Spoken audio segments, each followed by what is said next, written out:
ہر قسم کی حمد و ثنا اللہ تبارک و تعالی کے لیے، جس نے ایک دفعہ پھر رمضان کے مہینے میں رمضان کے روزے رکھنے کی ہمیں توفیق عنایت فرمائی، بلکہ اس سے بڑھ کر اس نے ہمارے اوپر یہ فضل و کرم کیا کہ آج ہم یہ روزے نبی علیہ السلام کے شہر مدینہ منورہ میں رکھ رہے ہیں اور افطاری کے لیے آپ کی مسجد میں بیٹھے ہوئے ہیں۔ ان گنت درود و سلام ہمارے نبی خاتم النبیین رحمت للعالمین امام الانبیاء جناب محمد صلی اللہ علیہ وسلم پہ۔ میرے بھائیو، رمضان کا مہینہ شروع ہو چکا، رمضان کے روزے بھی شروع ہو چکے، اور رمضان کے پورے مہینے میں انشاءاللہ دین کے مسائل کے اوپر گفتگو ہوا کرے گی، اور ہم خوش نصیب ہیں کہ یہ گفتگو نبی علیہ السلام کی مسجد میں ہوگی، وہ مسجد جس کے بارے میں آپ نے فرمایا تھا کہ جو اس مسجد میں علم لینے کے لیے یا علم دینے کے لیے آیا وہ ایسے ہے جیسے اللہ کی راہ میں جہاد کر رہا ہو۔ یہ فضیلت خاص ہے اس مسجد کے لیے، کسی اور مسجد کو حاصل نہیں ہے۔ تو میرے بھائیو، آج ہمارا موضوع ہے روزے کے آداب۔ روزے کے آداب یہ ہمارا موضوع ہے۔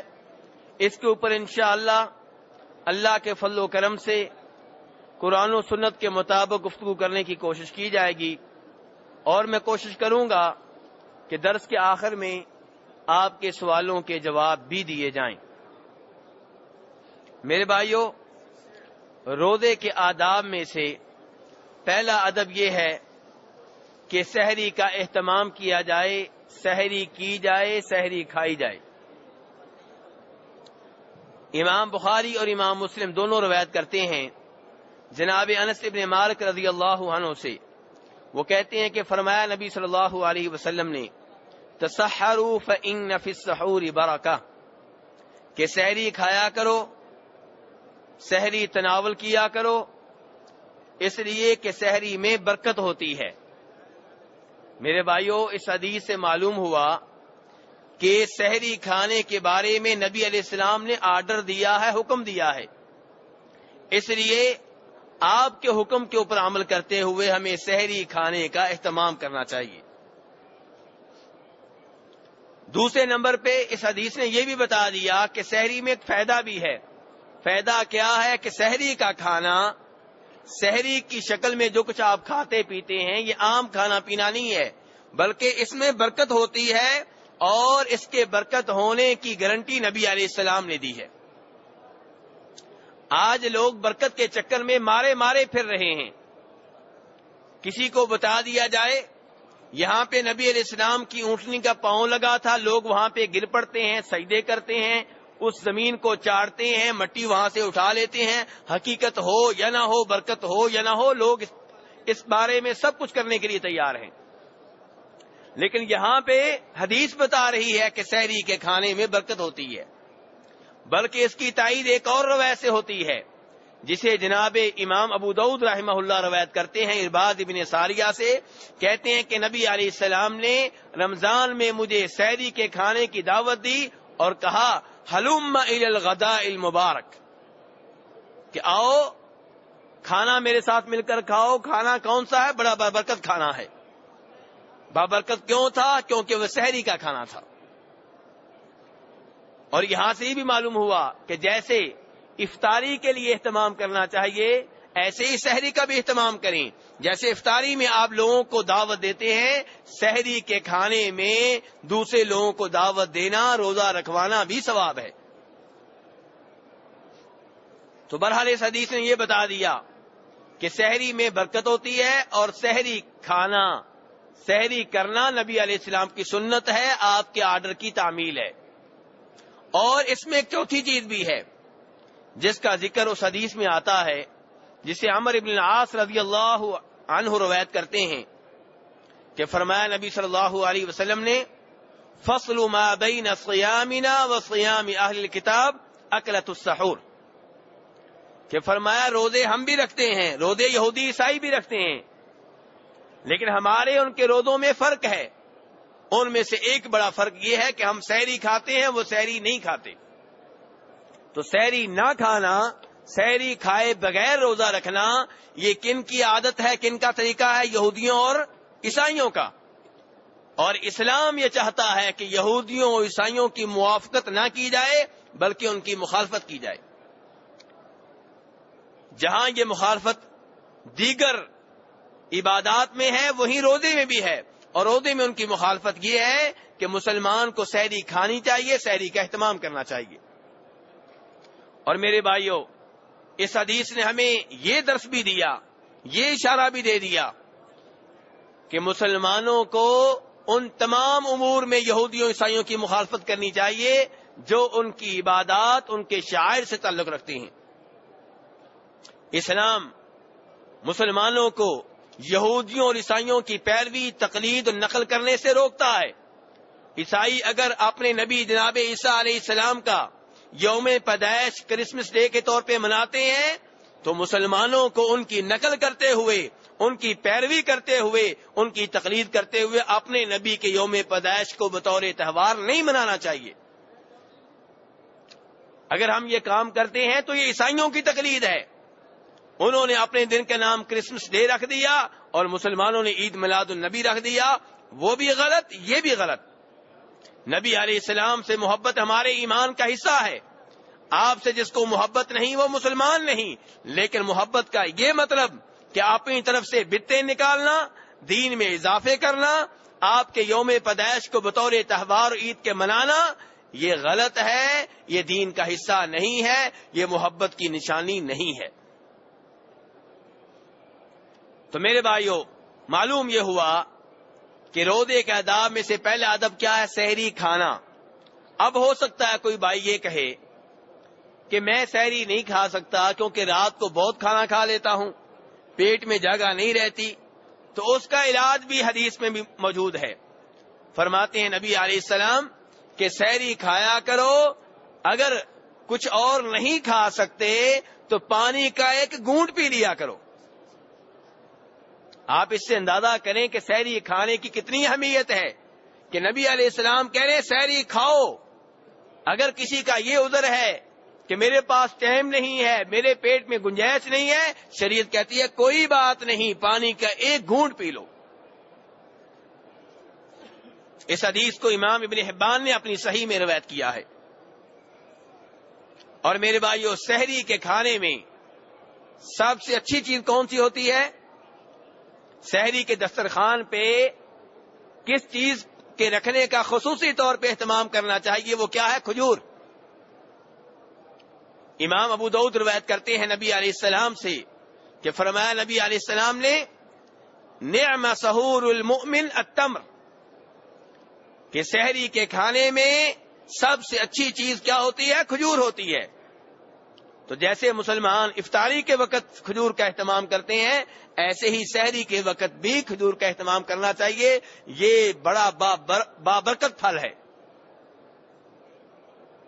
تو میرے بھائیوں، آپ نے روزے کے آداب ذہن نشین کرنے ہیں. تو پہلا ادب میں نے اب تک کیا بتایا ہے؟ سحری کا کھانا، سحری کرنا، یہ پہلا ادب ہے. دوسرا ادب، سحری کی جائے لیکن آخری وقت پہ کی جائے. سحری آپ نے رات کے 10 بجے نہیں کرنی، 11 بجے نہیں، 12 بجے نہیں، 1 بجے نہیں، تہجد کے ٹائم، فجر کی اذان سے کچھ دیر پہلے. جناب انس بن مالک فرماتے ہیں کہ زید بن ثابت رضی اللہ عنہ نے کہا کہ تسحرنا مع النبی صلی اللہ علیہ وسلم ثم قمنا الى الصلاة، کہ ہم نے نبی علیہ السلام کے ساتھ مل کے سحری کی اور سحری کرنے کے بعد ہم نماز کے لیے کھڑے ہو گئے. انس بن مالک بھی صحابی ہیں، زید بن ثابت بھی صحابی ہیں، لیکن زید بن ثابت بڑے صحابی ہیں، انس بن مالک چھوٹے صحابی ہیں. انہوں نے جب یہ حدیث سنی تو حدیث سنانے والے صحابی سے کہا کہ آپ لوگوں کے سحری کھانے کے دوران اور اذان کے درمیان کتنا فاصلہ تھا، کتنا وقفہ تھا؟ تو کہا قال قدر 50 آیا، 50 آیتوں کی تلاوت کے برابر. یعنی کہ نبی علیہ السلام نے سحری اتنی لیٹ کی کہ جب آپ سحری سے فارغ ہوئے اس وقت سے لے کر نماز کے درمیان کتنا وقفہ تھا؟ 50 آیتوں کی تلاوت کے برابر. 50 آیتیں کتنی بنتی ہیں آج کل؟ ایک سپارے کا کتنا حصہ بنتا ہے؟ چوتھا حصہ. اور چوتھا حصہ جو ہے ایک سپارے کا کتنی دیر میں تلاوت ہو جاتا ہے؟ کتنے منٹوں میں؟ جی زیادہ سے زیادہ 10 منٹ لگیں گے. اس کا مطلب یہ ہے کہ سحری لیٹ سے لیٹ کی جائے، یہ نبی علیہ السلام کی سنت ہے، آپ کا طریقہ ہے. میرے بھائیو، سحری آپ لیٹ کر رہے ہیں، سحری کرتے کرتے اذان شروع ہو گئی اور آپ پانی پی رہے تھے، آپ لسی پی رہے تھے، آپ کے ہاتھ میں پلیٹ تھی جس سے آپ چاول کھا رہے تھے. اب کیا کیا جائے؟ ابو داؤد کی روایت ہے، فرماتے ہیں نبی علیہ السلام کہ جب تم میں سے کوئی سحری کھا رہا ہو وَالْإِنَاءُ فِي يَدِهِ، اور برتن اس کے ہاتھ میں ہو، فَلَا يَضَعْهُ حَتَّى يَقْضِيَ حَاجَتَهُ مِنْهُ، تو اس برتن میں سے جو کھانا پینا چاہتا ہے کھا پی لے، اپنی اس سے حاجت پوری کیے بغیر برتن کو نیچے نہ رکھے. اذان ہو جاتی ہے، برتن جو آپ نے ہاتھ میں پکڑا ہوا ہے، میں اس کی بات کر رہا ہوں، یہ نہیں کہ مزید کھانا اس میں ڈال لیں. جو برتن آپ نے ہاتھ میں پکڑا ہوا ہے اس میں سے جو کھانا پینا چاہتے ہیں وہ آپ کھا پی سکتے ہیں. اور حوالہ کس کتاب کا میں نے دیا تھا؟ ابو داؤد کا. میرے بھائیو، روزے کے آداب آپ نے ذہن نشین کرنے ہیں، بعد میں جا کے آپ نے اپنی خواتین کو بتانے ہیں. تو روزے کے 2 ادب میں بتا چکا ہوں. روزے کے آداب میں سے تیسرا ادب کہ افطاری کرنے میں جلدی کی جائے. کیا مطلب؟ زور کے وقت کر لیں؟ جی عصر کے وقت کر لیں؟ کھجوریں لگ جائیں تو ابھی شروع کر دیں؟ نہیں، سورج غروب ہونے کے بعد افطاری کرنے میں جلدی کی جائے. اور آج کل کئی مسلمان احتیاط کے نام پہ سورج غروب ہونے کے بعد بھی انتظار کرتے ہیں، یہ غلط ہے. جب سورج غروب ہو گیا اب افطاری کرنے میں جلدی کی جائے. امام بخاری روایت کرتے ہیں جناب سہل ابن سعد ساعدی رضی اللہ عنہ سے، کہتے ہیں کہ فرمایا نبی علیہ السلام نے لا یزال الناس بخیر ما عجل الفطر، کہ لوگ اس وقت تک خیر پہ رہیں گے جب تک کہ وہ افطاری کرنے میں جلدی کرتے رہیں گے. یعنی سورج غروب ہونے کے بعد افطاری کرنے میں جلدی کرنا، انتظار نہ کرنا، یہ امت کے خیر پہ ہونے کی علامت ہے، دلیل ہے. اور جب وہ وقت آ جائے کہ امت سورج غروب ہونے کے بعد بھی احتیاط کے نام پہ مزید انتظار کرے، اس کا مطلب یہ ہے کہ امت اب خیر پہ نہیں رہی. اور ابو داؤد کی روایت میں یہ الفاظ بھی آتے ہیں کہ فرمایا نبی علیہ السلام نے لِأَنَّ الْيَهُودَ وَالنَّصَارَى يُؤَخِّرُونَ، کہ سورج غروب ہونے کے بعد افطاری کرنے میں جلدی کرنے کی بجائے تاخیر کرنا، یہ عادت ہے یہودیوں اور عیسائیوں کی، مسلمانوں کی یہ نشانی نہیں ہے. آج بھی سورج غروب ہونے کے فوراً بعد وہ افطاری نہیں کرتے. یہ حوالہ میں نے کس کتاب کا دیا ہے؟ ابو داؤد کا. فرما رہے نبی علیہ السلام، یہ بات میری نہیں ہے، میرے اور آپ کے نبی جناب محمد صلی اللہ علیہ وسلم کی بات ہے. اس لیے سورج غروب ہونے کے بعد افطاری کرنے میں جلدی کرنی چاہیے. کچھ لوگ حدیث آنے کے بعد بھی احتیاط کا نعرہ لگاتے ہیں، جیسے کئی ہمارے بھائی جمعہ کے دن جمعہ کی نماز پڑھنے کے باوجود جمعے کے بعد زور کی نماز احتیاطاً پڑھ رہے ہوتے ہیں. یہ کون سی احتیاط ہے بھائی؟ کیا نبی علیہ السلام نے کوئی ایسی احتیاط کی تھی؟ کیا صحابہ کرام نے کی تھی؟ کیا 4 اماموں نے کی تھی؟ انہوں نے کوئی ایسا کام نہیں کیا. یہ کون سی احتیاط ہے؟ ایسی احتیاط بدعت کہلاتی ہے.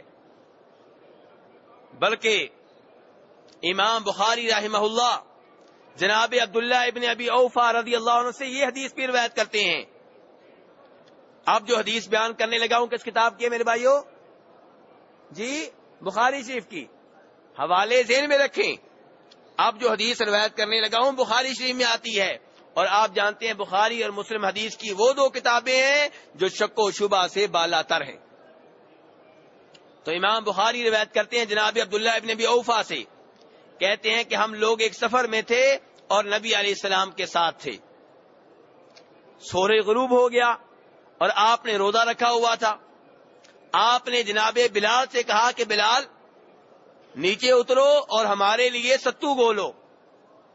جناب بلال کہنے لگے لو امسیت، اللہ کے رسول ذرا شام ہونے دیں، رات ہونے دیں. نبی علیہ السلام نے کہا انزل فجدح لنا، بلال نیچے اترو ہمارے لیے ستو گولو. جناب بلال کہنے لگے انا علیک نہارا، اللہ کے رسول ابھی تو روشنی ہے. نبی علیہ السلام نے پھر کہا انزل فجدح لنا، بلال نیچے اترو ستو گولو. بلال نیچے اترے، ستو گولا، نبی علیہ السلام کو پیش کیا، آپ نے پیا اور پھر فرمایا اذا رأیتم اللیل اقبل من ہاہنا فقد افطر الصائم، جب دیکھو کہ مشرق کی جانب سے رات آ گئی ہے، رات چھا گئی ہے، سورج غروب ہو گیا ہے، سورج ڈوب گیا ہے، تو روزہ دار کے روزہ افطار کرنے کا ٹائم ہو گیا. اب دیکھیں یہاں پہ جناب بلال احتیاط کا مشورہ دے رہے تھے، کہہ رہے تھے ابھی روشنی ہے، حالانکہ سورج غروب ہو چکا تھا. روشنی کئی دفعہ تھوڑی سی رہتی ہے لیکن سورج غروب ہو چکا ہے، اور وہ کہہ رہے ہیں ابھی رات ہونے دیں، اندھیرا ہونے دیں. لیکن نبی علیہ السلام نے ان کے مشورے کو رد کر دیا، ریجیکٹ کر دیا، اور اصول بیان کیا کہ جب سورج غروب ہو جائے پھر احتیاط کرنے کا کوئی مطلب نہیں ہے. اسی معنی میں وہ حدیث بھی ہے جسے امام مسلم اور امام ابو داؤد روایت کرتے ہیں. میرے بھائیو یہ حدیث بڑے دھیان سے سننے والی ہیں. نبی علیہ السلام کی باتوں میں، آپ کی حدیث میں بڑی برکت ہے. تو اب جو حدیث بیان کرنے لگا ہوں اسے کون سے امام نے روایت کیا؟ امام مسلم نے اور ابو داؤد نے. مسروق کہتے ہیں وہ تابعی ہیں، کہتے ہیں میں اور ایک اور آدمی جناب عائشہ کے پاس گئے اور جناب عائشہ رضی اللہ عنہا سے کہا کہ ام المؤمنین، نبی علیہ السلام کے 2 صحابی ہیں. کتنے صحابی ہیں؟ 2. اب یہاں یہ حدیث ان بھائیوں کے لیے بھی بڑی اہمیت رکھے گی، ان کو بھی اس سے بڑا فائدہ ہوگا جو بھائی کہتے ہیں کہ حدیث آ بھی جائے تو نہیں ماننی کیونکہ مولوی صاحب نہیں مانتے، حدیث آ بھی جائے تو بہانے کرتے ہیں جی ہمارے پیر صاحب نہیں مانتے، حدیث بتا دی جائے تو نہیں مانتے کہ ہمارے بزرگ نہیں مانتے. یہاں پہ دیکھیے 2 صحابی ہیں، ان کا عمل ہے، ایک صحابی کا عمل اور ہے، ایک صحابی کا اور ہے، اور جناب عائشہ کے سامنے ان دونوں کا عمل رکھا گیا. جناب عائشہ نے اس کے عمل کو اچھا جانا جن کا عمل نبی علیہ السلام کی حدیث کے مطابق تھا.